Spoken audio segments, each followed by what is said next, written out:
Hello there, everybody. This is Mel Allen. A grandstand handstand? Oh, well, baseball's in good hands. Some rely on sleight of hand. No time to knuckle under, knuckle down.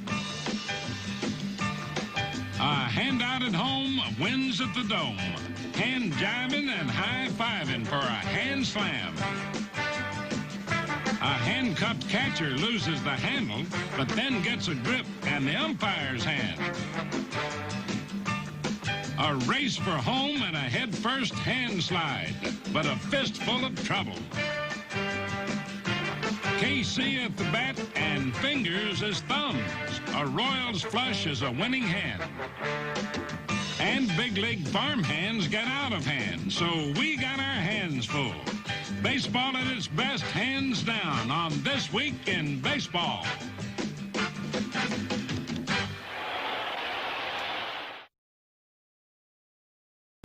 American League Perspective. A big series at Yankee Stadium where crowds averaged 50,000 and hooped and hollered as the Yankees got a visit from the Western Division leading California Angels and an old friend who's no stranger to the bright lights of New York. Reggie Jackson was back in town. And in the series opener, the former Yankee checked in with home run number 23, ranking him number 1 in the American League in heavyweight power. Jackson's 5th homer in 10 games against the Yankees. But New Yorkers love to remember the good times. And these days, they can afford to be gracious since they've been seeing a lot of good signs themselves, especially from the bat of Dave Winfield, who's been catching the heat and supplying his own with 8 homers and 23 RBIs in 21 games.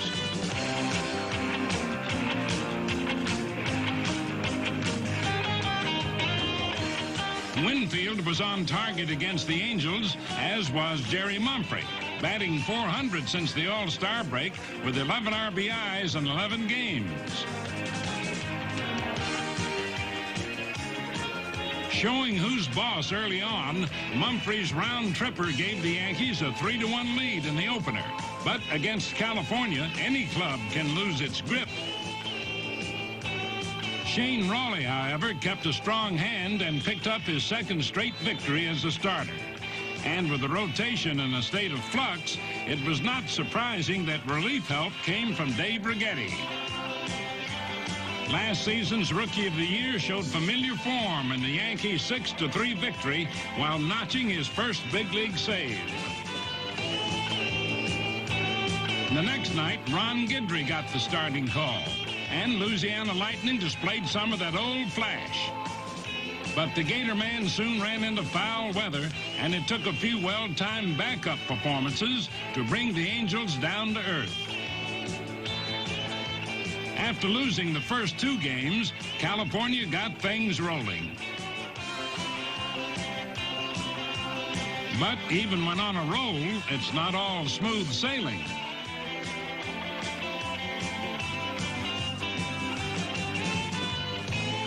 The Angels won the finale, but the Yankees took 2 of 3 and 8 of 11 overall since the All-Star game, serving notice that a move up in the standings could be close at hand.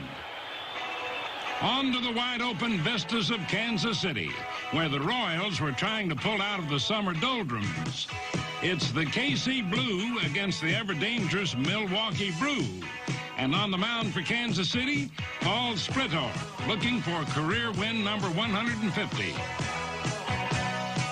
Despite striking out 8 batters and yielding only 1 run, it was not meant to be Split's decision.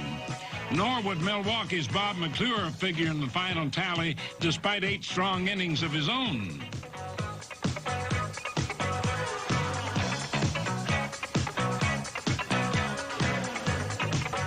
Nothing to nothing in the nitty-gritty ninth, and strategy dictated a call to the bullpen.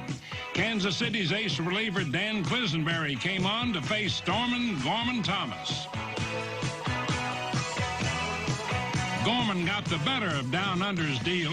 Home run number 23, keeping pace with the league lead and putting the Brewers ahead 2-0.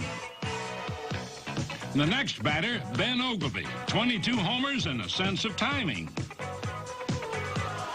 Benji kept his share of the home run lead, and before you knew it, the Royals were down 3-0.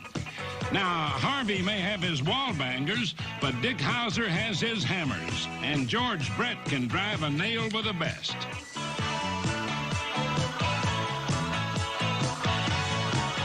A two-run homer in the bottom of the ninth, and Kansas City trailed 3-2. The Brewers called on their stopper, Raleigh Fingers, to douse the Flames, but the heat continued to rise.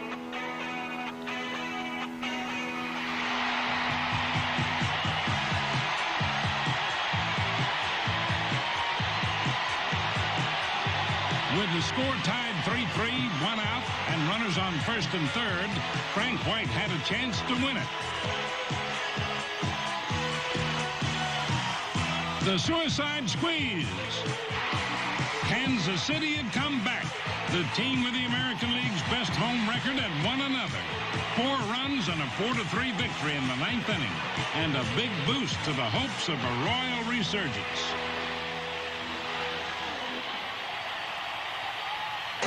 And now, a new piece is dropping into the pennant puzzle. Though not quite contenders, the Toronto Blue Jays are no longer just a lounge act. Combining a double dose of smooth hitting and heads-up base running, the young Jays have started to move, running off 6 straight victories to tie the club record.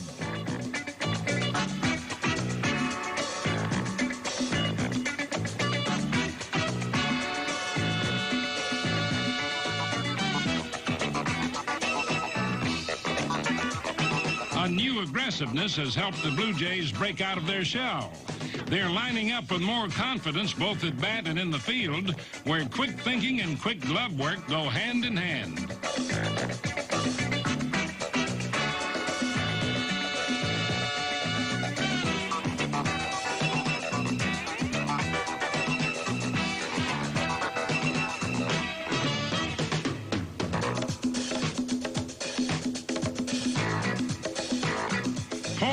Can make a difference, knowing what to do, so there's always a backup.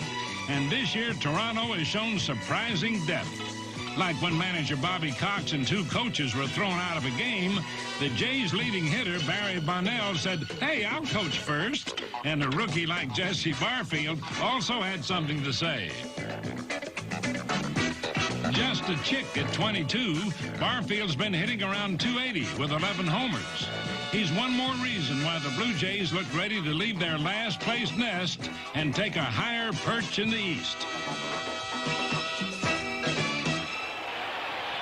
In Minnesota, some big doings lately under the dome. The Twins' Tom Brunansky up with the bases loaded in the count 0-2 against the Brewers.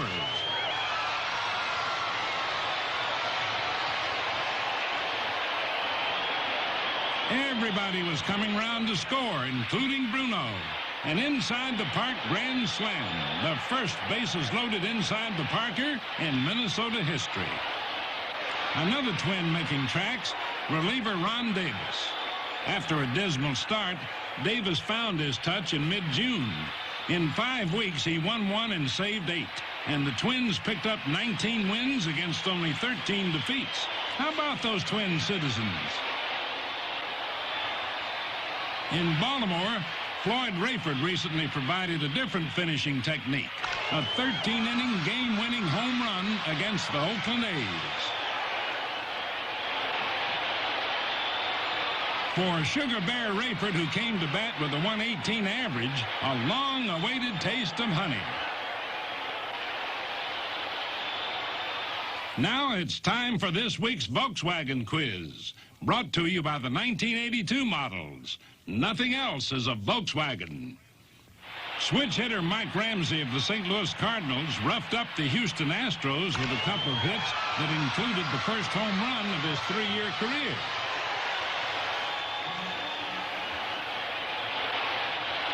Now, swinging with power from both sides of the plate is a rare skill indeed. Can you name the current switch hitter with the most career home runs? He's a slugger who switched sides more than once. Stay tuned. National League Roundup. where the Pittsburgh Pirates have gotten a big lift from the man called Pops. Just ask the skipper. I think Willie Stargell's an inspiration to all of baseball, not just to a ball club. He's a Hall of Famer on the field. I believe he's a Hall of Famer off the field. To be a manager and say I manage Willie Stargell, it's an honor. It's an honor to be a manager of a great man like Willie Stargell. Stargell still adds muscle to a Pirate lineup that prides itself on strength and flexibility. Rookie of the Year candidate Johnny Ray has been going strong since opening day with a good chance to become the first rookie in 19 years to get 200 hits. Ray has shone brightly for Pittsburgh, as has a fast-maturing Dale Berra. His teammates call him Yogi, naturally, and young Mr. Berra is living up to the image, raising his average more than 80 points since early June. Another youngster giving the opposition all it can handle is All-Star Tony Pena, the league's third leading hitter. No sophomore jinx is holding Tony down. His .313 average has helped make Pittsburgh one of the best hitting clubs around. And when the Pirates reach base, they know how to move in style. Watch as Dale Berra leads off third and Omar Moreno gets ready at first.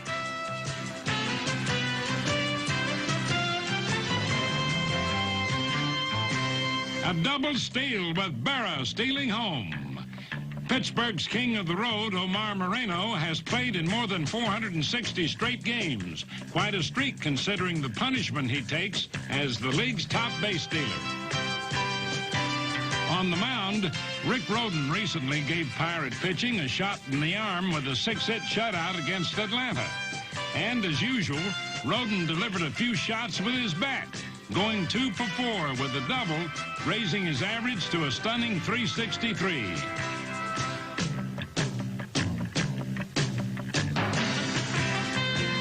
The Pirate turnaround has also been keyed by the Candyman, John Candelaria, who also pitched a shutout against the Braves. His first complete game in 2 years, and a sure sign that the family feeling is back in Pittsburgh. In St. Louis, keen-eyed observers like what they see as the Cardinals try to find their summertime groove. Cardinal fans say it's me and Willie McGee, the 23-year-old switch-hitting center fielder. Since coming up from AAA, the rookies found a home on the banks of the Mississippi with a batting average above 300. Mike Ramsey is another Cardinal who makes the most of opportunity. 5 RBIs in 2 recent games against the Astros. An all-arounder, Ramsey will pop up anywhere. One day at third, the next at second, then at short, and looking sharp. In the heat of summer, arms can wear down, but Cardinal pitchers like Steve Mura appear to be firming up. Mura won his first game in 6 weeks, a 5-hit shutout against the Atlanta Braves. Another Redbird who went through a bit of a dry spell was Bob Forsch, but then he won back-to-backers, raising his record to 10-5. Joaquin Andujar has had the toughest time of all. Despite one of the league's lowest ERAs, Joaquin lost 4 straight. But then it was Andujar back on par with a victory over Houston. And when the call for help goes out to the bullpen, the answer is still the same. S-U-T-T-E-R spells relief. Coming off an injury before the All-Star break, Bruce Sutter returned to get a pair of saves and a win in 4 games. And that's cause for St. Louis celebration and opposition consternation.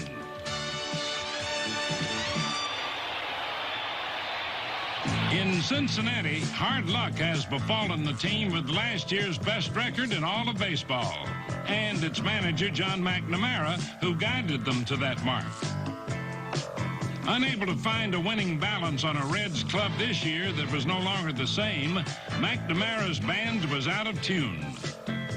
A change was made, and third base coach Russ Nixon took the reins with new determination. I don't think anybody can say this year's going to be a wipeout. It may be a wipeout for not winning the pennant or something like that, but it's certainly not going to be a wipeout for improving this organization for the future. Nixon has re-emphasized the fundamentals, and he had to be pleased to see the Reds get back to basics by defeating the Cubs to end a 7-game losing streak and move on to a new era of baseball in historic Cincinnati.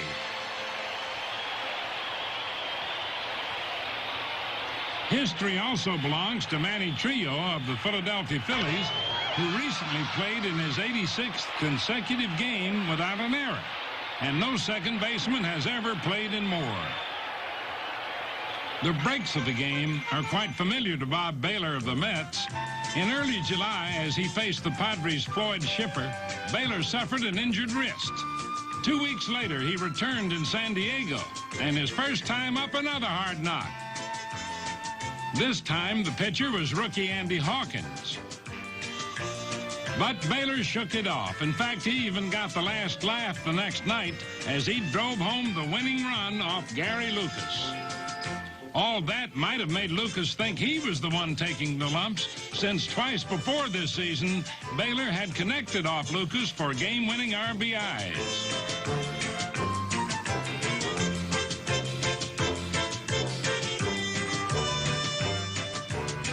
Way to hang tough there, Bobby. But hey, man, don't forget to watch out for that high hardman. Now, let's switch back to this week's Volkswagen quiz. Reggie Smith, currently of the San Francisco Giants, is the switch-hitting home run leader among all active major leaguers with 303 homers in his 17-year career. A former member of the Red Sox, Cardinals, and Dodgers, Smith is second on the all-time list to Mickey Mantle, who belted 536 home runs, ranking him as the greatest switch-hitting slugger of all time.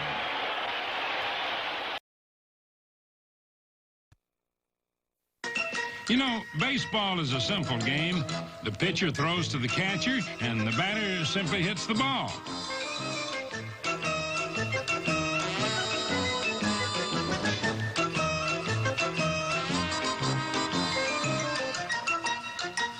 But sometimes the basics aren't quite so fundamental.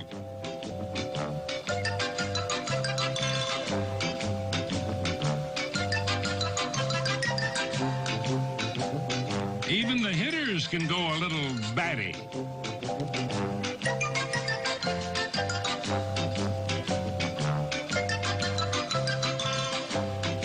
When knuckleballin' Joe Niekro's on the mound, better get a catcher warm enough in the pen, because old Joe can wear him down. And Brother Phil doesn't make life any easier. But the long and short of it is that no matter who's on the mound, a catcher has to stay on his toes.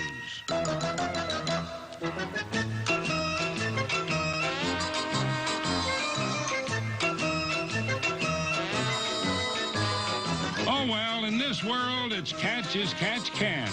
But take my advice on a drop third strike. You're better off if you ran. Now let's keep the ball bouncing with some lively leather. Leading off, Ivan DeJesus of the Philadelphia Phillies. Next, Gary Templeton, San Diego Padres. On the QT, UL, Washington, Kansas City.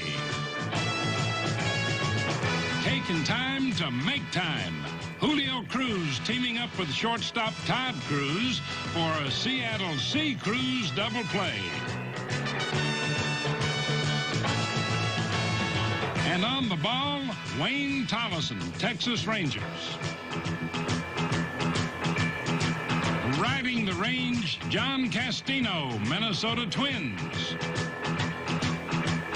And in the outfield, Harold Baines of the White Sox. And Dewey Evans of the Red Sox. And from out of nowhere, Cal Ripken, Baltimore Orioles. And now a volley of plays at the plate. Eddie Milner, Cincinnati Reds.